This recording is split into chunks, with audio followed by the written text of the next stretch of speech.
the nice surprises to come out of E3 was a little game called Fallout Shelter, which was announced and almost immediately released. Yes, it's a free-to-play mobile game from the makers of Elder Scrolls and Fallout, and it's basically an underground tiny tower. You have to build up, or build down, your vault. Fill it with dwellers and make sure you have enough power, food and water to keep your vault running smoothly. Things start off pretty hectic. You never seem to have enough of anything, so you're always scrambling to get more caps, to build more rooms and get more supplies. You can rush your rooms, which will give you the goods almost instantly. But that does have a chance at failing and causing a disaster, which will just set you back even more. And meanwhile, you're regularly hit by raider attacks, fires and radroach outbreaks that can wreak havoc through your vault if you're not prepared.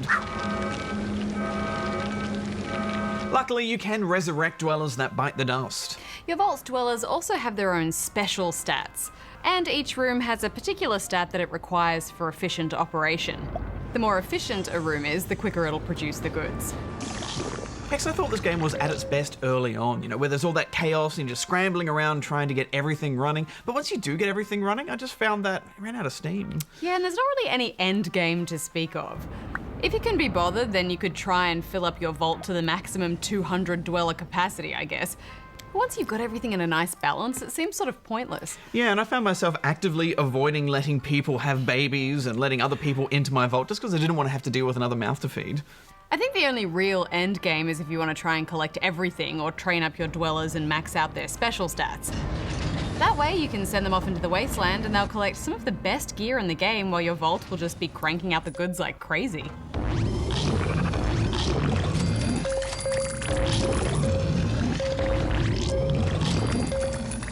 But then there's nothing to do with that gear. I just wish there was something else to do, whether it was crafting or imagine if you could raid your friends' vaults or trading, just something else. I know, and I feel like when we play games, we often have those thoughts like, wouldn't it be great if we could do this or that? But in this case, it definitely needs something because there just isn't enough depth to keep you coming back. Yeah, absolutely. There is a great game in here that just hasn't been realized yet. Yeah, and it's definitely got stuff that I like.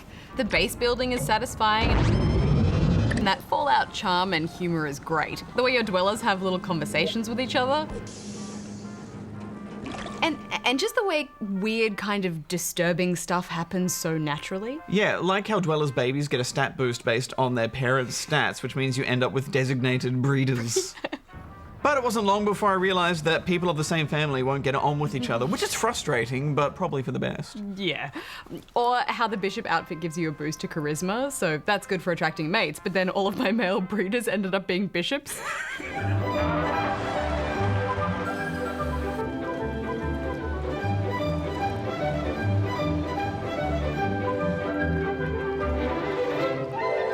It's not a story you get from many games, is it? No, it's not. Sexy bishops aside, one good thing about this game is that it's properly free. There's no premium currency to worry about.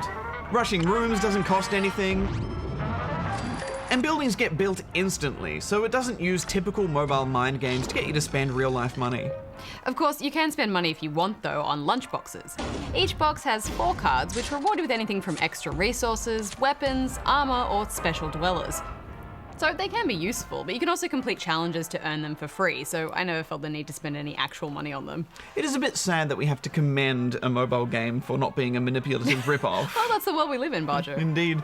This is a fun distraction, and I love that 2D on 3D art style, but it probably won't hold your attention for that long. I'm giving it 2.5 stars. Yeah, I mean, hopefully they'll continue to support it and maybe put in some sort of end game down the track, but as it is, I'm giving it 2 stars.